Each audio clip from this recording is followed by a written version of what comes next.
You cannot be the slave of both God and money, Jesus said. Now, I think most of us would find it very confronting to think that we might be slaves to money, but perhaps we are in more subtle ways than we might even know. Many years ago, my nephew Jason had started his family and bought a house in a new subdivision that had very small backyards. I remember Jason saying, "Uncle Jim, I'm going to work really hard to build up my business so I can afford to buy a house with a big acreage so my son Bailey can ride his bike around the backyard." I remember saying to him at the time, "Jason, that's lovely and it's a good thing you care about. But I think your son would rather have you at home with him, spending time with him riding his bike, than have a big yard to ride around on his own."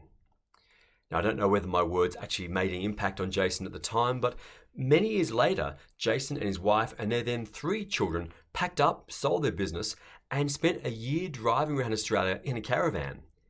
And I just am so proud of Jason that he found a way to kind of break that monotony of saying, I have to work hard, I have to build the business, and prioritize spending time with his family then and there. I often do funerals where I hear people say things, like, "Oh, Dad worked really hard to give us everything." But between the lines, you can hear what they're saying is Dad was always at work, he was never home. Well, I'm confident that Jason's kids won't be saying that about him one day. They'll be remembering that year in the caravan, if nothing else.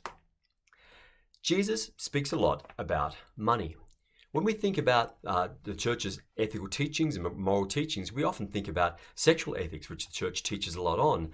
They're kind of easy to go to because they're very sort of black and white, whether we did or didn't do this or that thing with this or that person.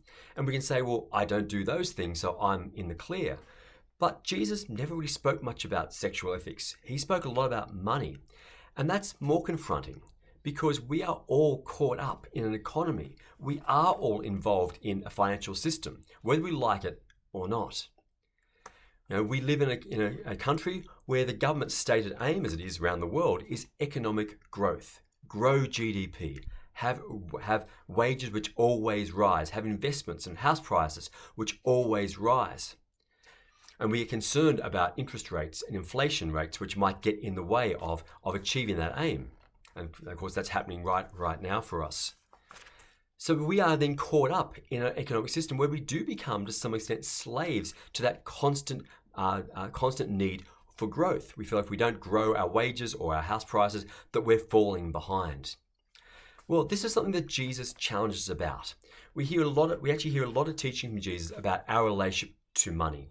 Today's parable and the one we'll hear next week in next week's gospel as well are just 2 of Jesus' many teachings about our relationship to money, our attachment to it. Today's parable is quite a curious one though, because we call it the parable of the unjust steward or the cunning steward. It's quite a strange one because what we seem to hear praised is the rather dubious behavior of an employee who, once he's been sacked, then kind of does dodgy deals as he walks out the door to kind of save his own skin and curry favor with people in future. And the employer calls this man cunning. But Jesus says the children of this world are more capable of dealing with their own than our children of light, meaning people who are focused on money know how to do this. But Jesus then goes on to say, use money to win you friends. And that's kind of language which is strange for us because we would say, don't try and buy friends. But I don't think Jesus is actually saying that. What he is saying is prioritizing relationships over money, people over money. That's something that Jesus comes to again and again and again. It invites us to find ways to be free of the attachment to money. And of course, that's hard to do. We are all caught up in needing to earn a living, to provide for our families, to provide some kind of security for our own families and our own children. So it's not easy to do. But we have to be mindful that we are caught up in a system bigger than ourselves, which can seduce us. So we need to listen carefully to the challenges which Jesus gives. And indeed, Pope Francis is also very bold in challenges about our relationship to money and challenges the whole economic system. He does this a lot in Laudato Si and in other places too. And I just want to give you 2 short quotes. Paragraph 106 of Laudato Si says, "It's become easy to accept the idea of infinite, unlimited growth, which proves so attractive to economists, to financiers and experts in technology.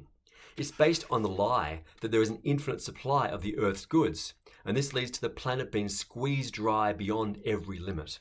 We can see that happening in the world around us in so many ways. He goes on to say, we fail to see that the deepest roots of our present failures, which have to do with the directions, goals, meaning and social implications of technological and economic growth. Here is Pope Francis challenge us deeply about our mindset, personally but also collectively, about ongoing constant economic growth. We have to find ways to say, can we live differently? And for me, as someone who is looked after by the church, I don't have to buy a house. I can't judge anybody else in their decisions. Many people I know have to work hard to survive. Indeed, so many people do. But I just want to offer you a couple of examples of people who've made other choices as other ways to say, can we prioritize our family and people in different ways?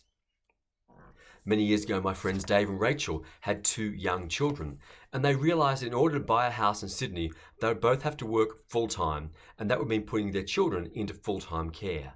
And they made a decision to say, well, we don't want to do that. We want to actually be able to parent our own children. So they decided to move to a place where they could afford to do that, which meant moving to Tasmania, moving to Hobart. And so they moved there so they could afford to live on one wage and they could live closer to work so Dave could have a shorter commute time, allowing him to see his kids before and after school. And so Rachel could be there, the full-time mother, at least for many years. She worked later on. And that was a really bold decision by them both because it was hard. They moved away from their families and their friends and all the supports they might have had, the ready babysitters and carers. They had to do it all themselves. But it was a choice they made to say, we want to prioritize our family. Now, many years later, they got enough equity and they've moved back to New South Wales, but they're a long way behind than where they might have been had they bought in the housing market of Sydney 10 or so years ago. But they're glad they did because they look at their family and their children now and say, yes, we made the right choice for us at the time. Again, I can't judge what other people do. It's hard for everyone. But just to say, let's be open to the challenges which Jesus gives us, which Pope Francis gives us, to critique our culture, to say, am I caught up in a financial system? Am I simply following the trends? Or can I make my own decisions to say what is important for me and my family so I'm not enslaved to money, but rather I'm going to put God and God's things first in my life?